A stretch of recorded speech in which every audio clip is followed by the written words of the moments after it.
প্রতিদিন একবার হলেও ছাদে আসার চেষ্টা করি গাছগুলো দেখার জন্য।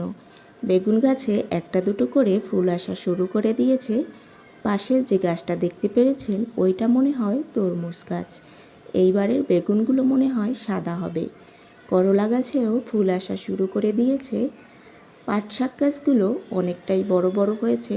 আর অনেক পাট শাকের পাতা হয় ভাজি, রান্না খুব ভালোভাবেই খাওয়া যায়। এই বেগুন গাছটায় 7-8টার মতো ফুল এসেছে।